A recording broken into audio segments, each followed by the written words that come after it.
لکھا, فاضل بریلوی رحمۃ اللہ نے پیر اور مرید کے حقوق پہ لکھا, اعلیٰ حضرت نے شرطیں بیان کی مرید کس کا ہونا ہے, شرائط. فرمایا سب سے پہلے 4 شرطیں دیکھو پھر بیعت کرنا. پہلی بات یہ کہ وہ بندہ اتنا عالم ہے کہ ضرورت کے مسئلے بتا سکے, جاہل کی بیعت جائز نہیں. اور دوسرے نمبر پہ فرمایا یہ بھی دیکھو کہ اعلانیہ گناہ تو نہیں کرتا, ظاہری طور پر شریعت کا پابند ہے. تیسرے نمبر پر یہ دیکھو اس کا سلسلہ متصل ہے, باقاعدہ کسی سے مرید ہوا ہے, سلسلہ اوپر تک صحیح چل رہا ہے.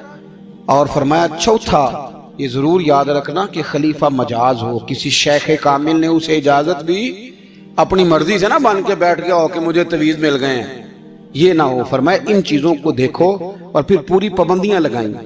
کسی نے پوچھا پیر اور مریدنی کا پردہ ہے, تو اعلیٰ حضرت فرمانے لگے نبی پاک کی جو بیویاں نا وہ مومنوں کی مائیں ہیں, ان کو قرآن نے مائیں کہا ہے, تو اگر اس ماں کا بیٹے سے پردہ ہے تو پھر مریدنی کا پیر سے پردہ کیوں نہیں. فرمایا واجب ہے مریدنی کے لیے پیر سے پردہ کرنا, واجب ہے. آپ کو ایک بزرگ تھے, انہوں نے اپنے ہاں جلسے پہ بلایا, جب آپ پہنچے تو وہ عورتوں کو ننگے منہ تعویذ دے رہے تھے. آپ نے دور سے دیکھا تو واپس آ گئے. وہ دوڑے پیچھے, کہنے لگے مولانا کچھ تو خیال کریں, لوگ کیا سوچیں گے, ایسے چلے گئے.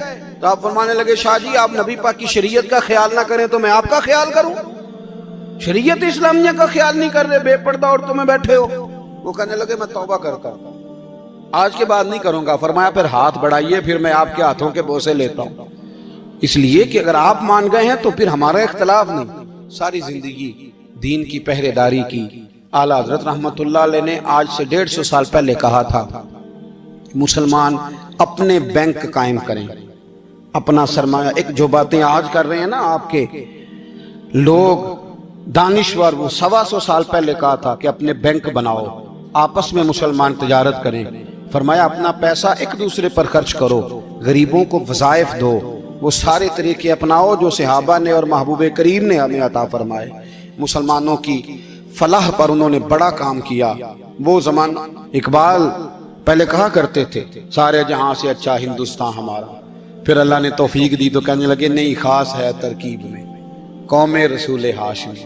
اعلیٰ حضرت اسی زمانے سے کہہ رہے تھے نہیں بھائی جو مصطفیٰ کے غلام ہیں ان کا منصب اور معیار الگ ہے.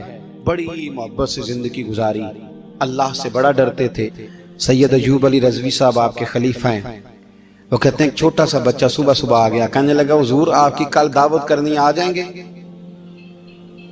آپ نے فرمایا آ جاؤں گا. کہنے لگا میں یتیم ہوں, باپ میرا فوت ہو گیا اور میرا بڑے دل کرتا ہے آپ سے محبت ہو گئی. فرمایا کب آؤں؟ اس نے کہا کل آ جانا. کیا کھلاؤ گے؟ تو چنے کی دال اس نے جھولی میں ڈالی. کہنے لگا حضور میں لے آیا ہوں, رات کو بھگاؤں گا, کل آپ کو کھلاؤں گا. آپ بیمار رہتے تھے, دوپہر کو سوجی کے بسکٹ کھایا کرتے تھے. سید صاحب کہتے ہیں جب وہ جانے لگا تو اعلیٰ حضرت فرمانے لگے اگر اجازت دو تو ایک بندہ ساتھ لے آؤں. کہنے لگا لے آؤ. فرماتے ہیں اس کے گھر گئے تو اندر بیٹھنے کی جگہ بھی نہیں تھی. 1000 کتاب کے مصنف, لاکھوں کروڑوں مریدوں کے پیر, امت مسلمہ کتنے بڑے لیڈر. کہتے ہیں اس نے نا باہر گلی کے باہر دروازے کے باہر چٹائی بچھا دی. کہنے لگا حضور اندر جگہ نہیں ہے, میری اماں ہیں اور آپ عورتوں سے بڑا پردہ کرتے ہیں. اعلیٰ حضرت باہر بیٹھ گئے زمین, اس کو کہتے ہیں لاجپال پیر. باہر بیٹھ گئے, وہ چنے کی دال لایا اور باجرے کی موٹی روٹیاں. آپ کو تکلیف رہتی تھی پیٹ میں, آپ وہ چیزیں استعمال نہیں کرتے تھے, پر 1.5 روٹی کھائی. کھانے کے بعد کہا جائیں. کہنے لگا نہیں میری اماں آگ جلا رہی ہے, چائے پی کے جانا.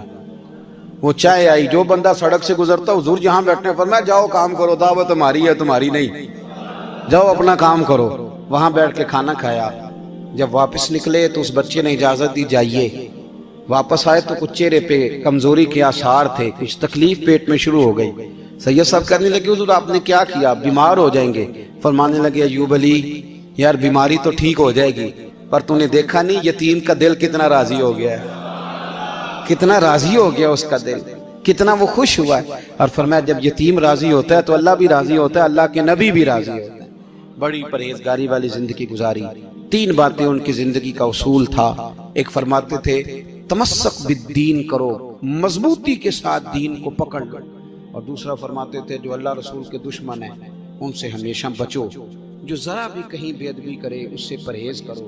اور تیسرے نمبر پہ فرماتے تھے اگر سکھی جینا چاہتے ہو تو عشق رسول میں جینا. لوگ کہتے ہیں نماز میں دل نہیں لگتا، محفل میں سرور نہیں آتا، ہم جب اینک تنقید کی لگا کے جاتے ہیں تو کیسے مزہ آئے گا؟ جب ہم سامنے والے کو اچھا ہی نہیں سمجھ رہے، سب سے اچھے ہم خود ہیں۔ میں اکثر کہا کرتا ہوں کہ جب تک ہم تھوڑا سا نیچے بیٹھ کے اوپر نہیں نہ دیکھتے، بندے ہمیں بڑے نظر نہیں آئیں گے، چھوٹے چھوٹے نظر آئیں گے۔ ہم ہمیشہ اوپر کھڑے ہو کے نیچے دیکھتے۔ مہربانی فرمائیں۔ بڑی شاندار بات لکھی اعلیٰ حضرت بریلوی نے ملفوظات شریف میں۔ آپ فرماتے ہیں دو بڑے زبردست قاری تھے، تلفظ اچھا ہی ہونا چاہیے، لیکن اس کا یہ مطلب نہیں کہ پھر آپ سب پہ تنقید ہی کرتے رہے۔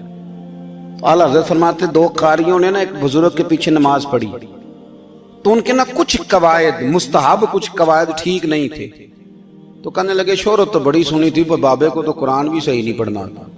یہ اعلیٰ حضرت نے لکھا ہے، چھوڑو جو یہ بھی کو بلی ہے۔ فرماتے ہیں بس مستحب قواعد ٹھیک نہیں تھے، جو چیزیں ضروری ہیں وہ ٹھیک پڑھتے تھے بابا جی۔ اب ان دونوں نے تنقید کی دل میں، اور باہر نکل گئے ایک دوسرے سے کہنے لگے یار کتنا سوچ کے آئے تھے، پر یہ تو قرآن پاک بھی ٹھیک نہیں پڑھتے۔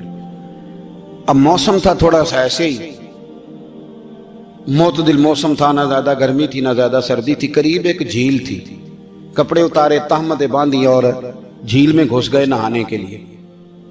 ایک شیر آیا تو کپڑے اٹھا کے لے گیا۔ اب بندہ پانی میں کتنی کو دیر رہ سکتا ہے؟ موسم بھی معتدل تھا، بڑی گرمی میں بھی بندہ زیادہ نہیں رہ سکتا، ٹھٹھرنے لگے، پریشان ہو گئے، کانپنے لگے، جائیں تو کدھر جائیں، بڑے پریشان۔ اب شیر بیٹھا ہے سامنے اور پہاڑی کے اوپر وہ بیٹھا، کپڑے لے کے اعلیٰ حضرت فاضل بریلوی رحمت اللہ تعالیٰ علیہ فرماتے ہیں کسی نے جا کے بزرگوں کو بتایا کہ وہ آپ کے مہمانوں کے کپڑے لے گیا شیر، تو ٹھٹھر رہے۔ وہ بزرگ آئے اور آ کے نا تو شیر کو آواز دی، اللہ ہر مشکل دی کنجی یارو ہاتھ مرداں دے آئے۔ شیر کو آواز دی، کہنے لگے ادھر آئے نا، وہ آیا تو